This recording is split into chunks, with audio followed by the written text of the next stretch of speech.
Good morning, students. Today's class will see about this supplementary examination of April 2019. The first question is now describe the steps of nursing process with examiners. So, quantitative research is an inquiry into identified problem based on testing a theory composed of variables measured with numbers and analyzed using statistical techniques. The research process is a systematic way to obtain knowledge through scientific examination of data and empirical testing of hypotheses. These activities involve 5 phases with 18 steps. This we already have seen in many of the previous question paper, so I'm just going through this. Conceptual phase, which include of 5 steps: formulating and delimiting the problem, review of literature, undertaking the clinical field work, developing conceptual framework, formulating hypotheses and assumptions. Second step is of design and planning phase. We have a selecting research of design, developing intervention protocol, specifying or identifying population, designing sampling plan, establishing tool for data collection, establishing ethical consideration, and finalizing research plan. And third phase is empirical phase, which consists of data collection, preparing data for analysis, and the last phase is analytic phase, which is analyzing the data, interpretation of data, and the fifth step is dissemination phase, which consists of communicating the findings and utilizing the research findings in practice.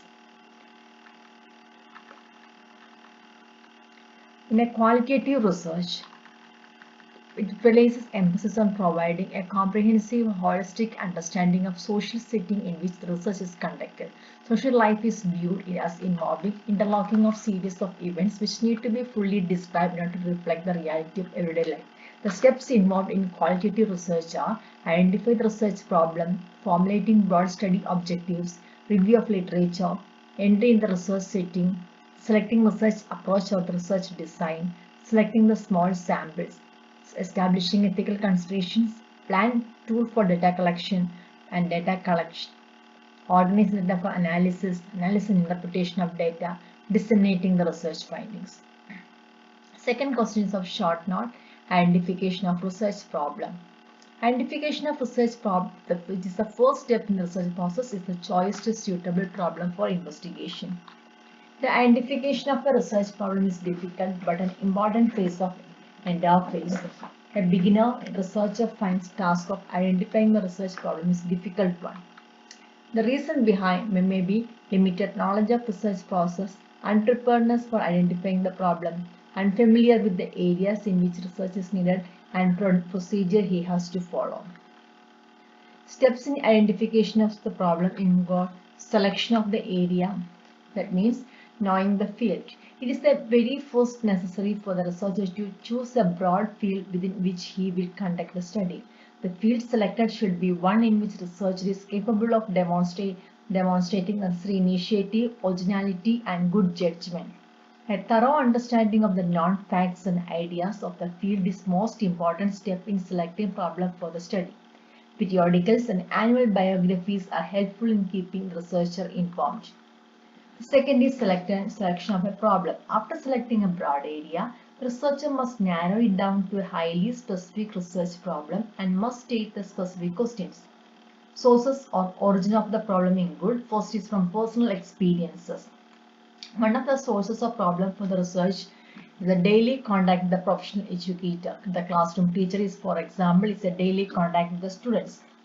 Second is professional literature. Extensive and critical reading in the field not only serve as a check on what has already been done.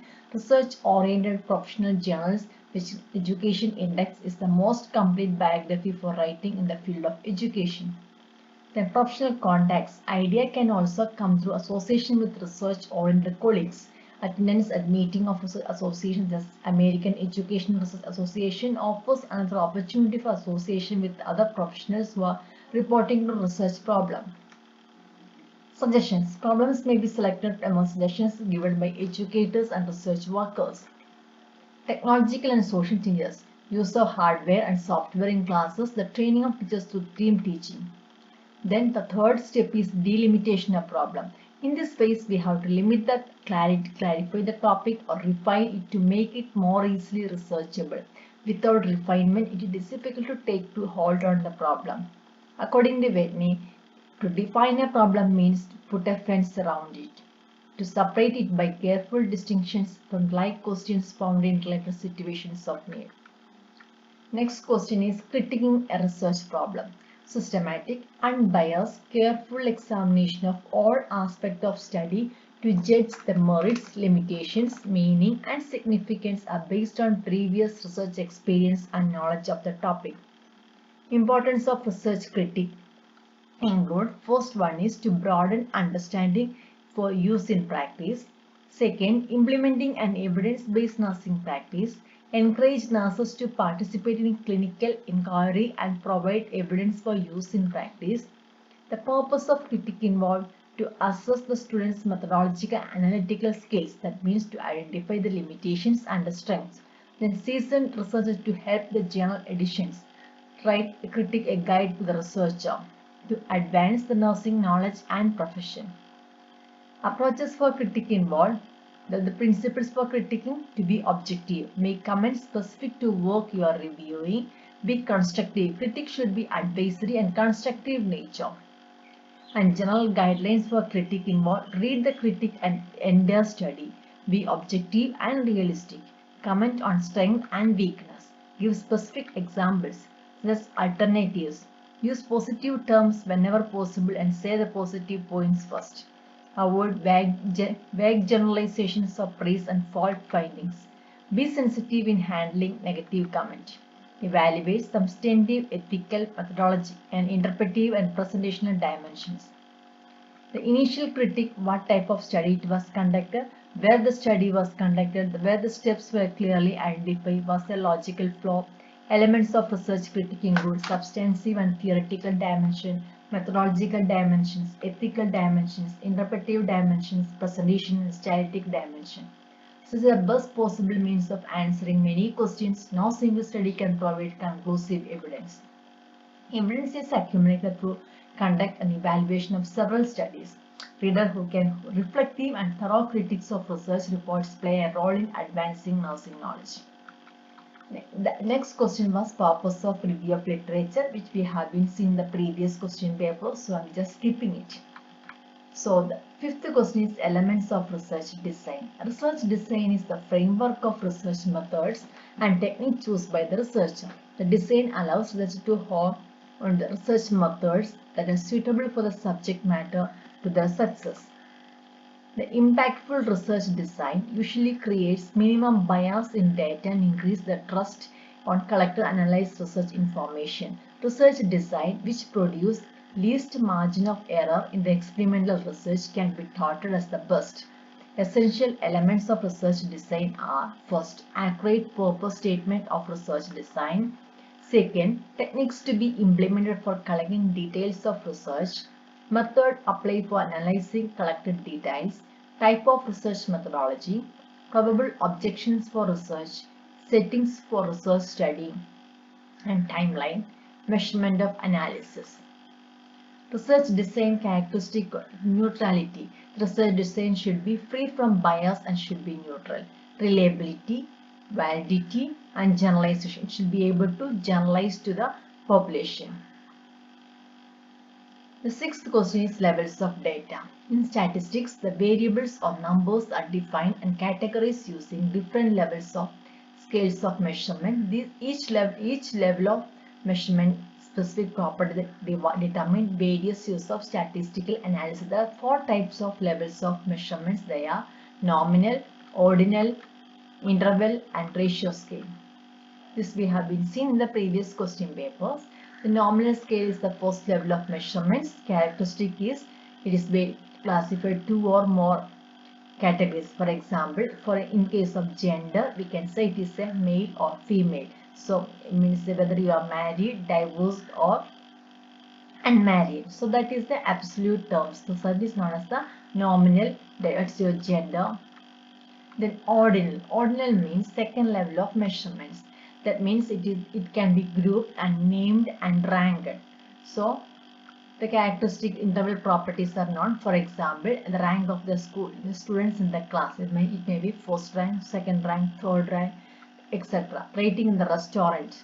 Then evaluating frequency of occurrence. These are the examples of the ordinal scale. Second is third one is the interval scale. Interval scale, there is a it not as a relative way in which presence of zero is arbitrary.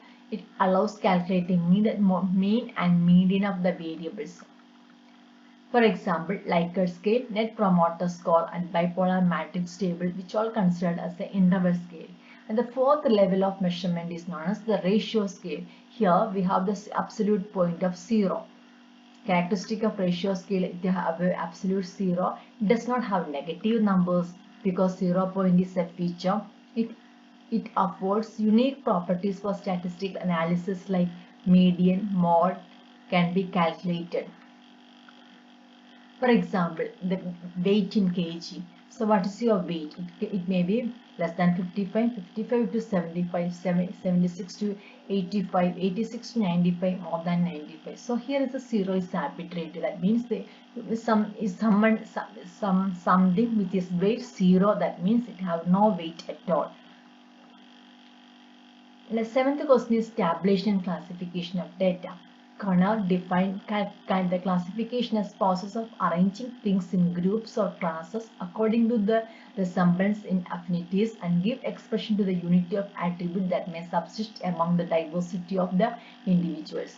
The raw data is collected in real situations and arranged haphazardly do not give a clear picture. So, this has to locate similarities and reduce mental strain. We resort into classification. Classification condenses the data by dropping out unnecessary details. It facilitates comparison between different sets of data, clearly showing the different points of agreement and disagreement. Primary rules of classification include there should not be any ambiguity in the definition of classes. It will eliminate all doubts while including particular item in a class. Second, all classes should preferably have equal width or length. Only some special cases we use classes of unequal width. Then class limits, that means interval or fractional, should be selected in such a way that no value of item in a raw data coincides with the value of the limit.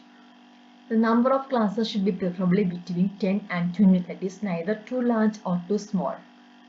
Modes of classification, there are four types of mode of classification: qualitative, quantitative, temporal, and spatial.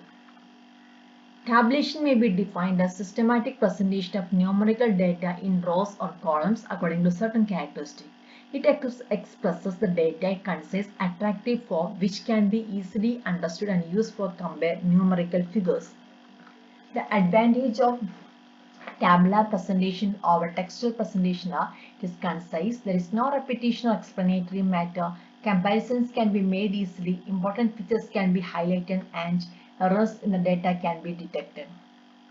Main objective of tabulation are to carry out investigation, to do comparison, to locate omissions and errors in the data, to use space economically, to study the trend, to simplify the data, and to use it as a feature of references. The ninth question is enumerate statistical package and its application in nursing research. Statistical analysis of organizing, exploring, or summarizing and presenting large amount of data to discover underlying patterns. That is the definition given by Cross in 2013. Data is the best represented by analyze it using appropriate and valid statistical tests so that truth of the data is revealed. Such procedure which sheds light into certain hidden truth which is known as statistical analysis. Performing statistical analysis very challenging and consuming in the earlier days needed dedicated time and accuracy in calculation as data were written, tabulated and analyzed manually. However, advancement in techniques and technology have made organized information easier and arriving at the result easier. There are many softwares which are being invented every single day. The most common and widely used statistical software are statistical analysis software or SIS, STATA, statistical package for social science or SPSS, etc. There are also free softwares that are in which could be downloaded from the internet. The challenge is to prepare appropriate codes for data to run appropriate analysis. Other software include Eplifno, PASW, that is predictive analysis software, Excel, and access are also available. Among the above, there are few like Epidata, which is used for cleaning, sorting, organizing the data rather than analyzing the data. Once data organized, it is transferred to appropriate statistical software package for analysis. Nursing researchers may find peculiar that statisticians is advocating for restraint when using statistical analysis, but it should be always be that way. It is a nurse research hypothesis is that of primary importance. The role of statistical analysis is to evaluate the hypothesis. Thus, the evidence from the sample data support researchers' hypothesis, and that the role has not changed even with all of the modern advancement to how we perform statistical analysis. Statistical analysis is the backbone of research, and unless data correctly and analyzed and appropriate statistics, the true essence behind the research findings will go unnoticed. Every parametric analysis has alternative non-parametric analysis. It is essential to check for assumptions and use appropriate statistics and arrive at the right conclusions to enhance generalization of the result. The 10th question is critical review of published research. Research critic is a planned, careful, critical evaluation of a piece of research work against the pre-specified criteria to judge the strength and weakness of the research study.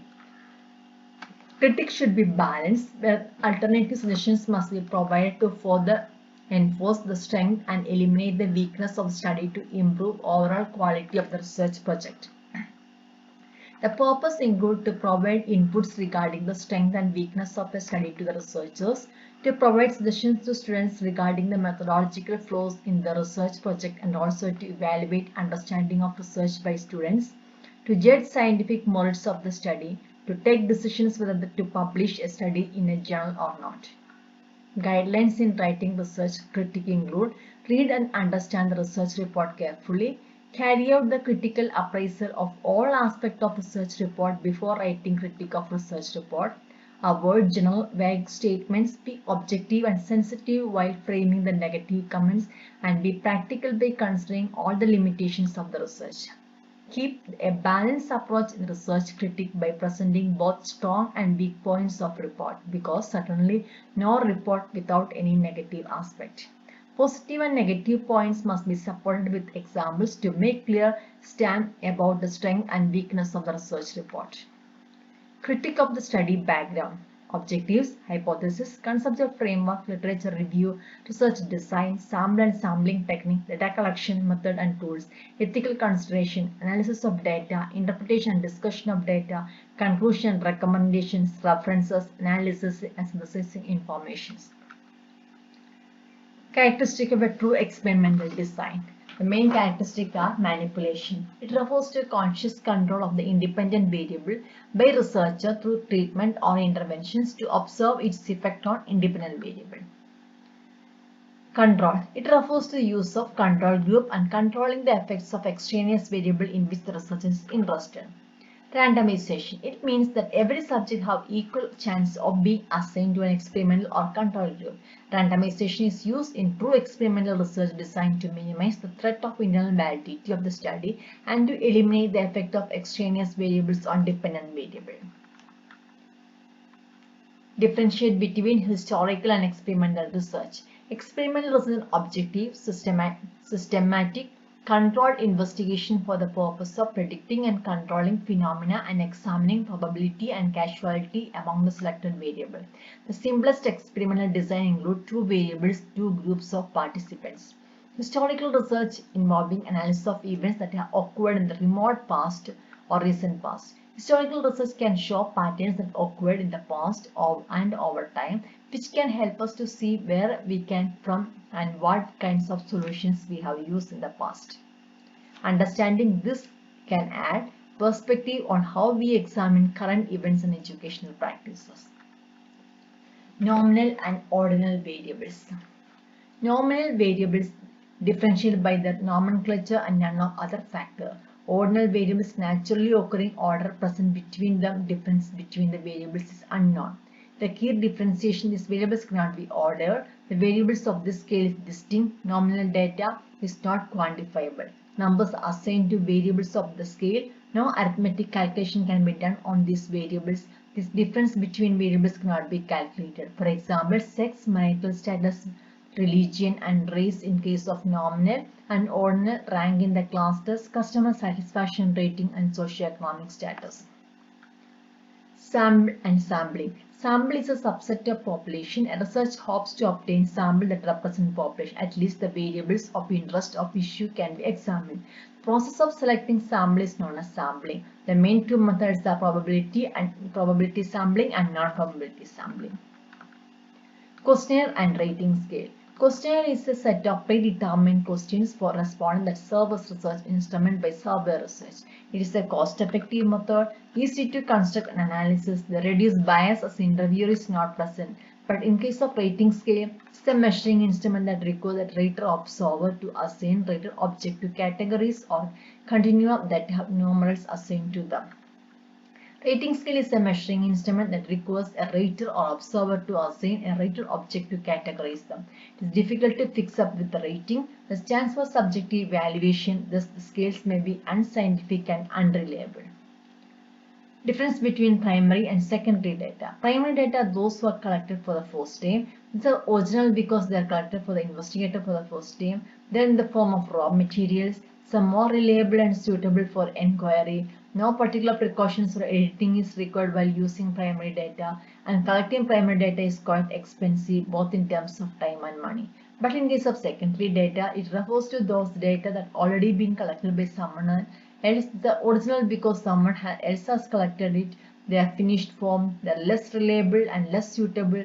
Both precautions and editing are essential as secondary data. Secondary data require less time and money, hence it is economical.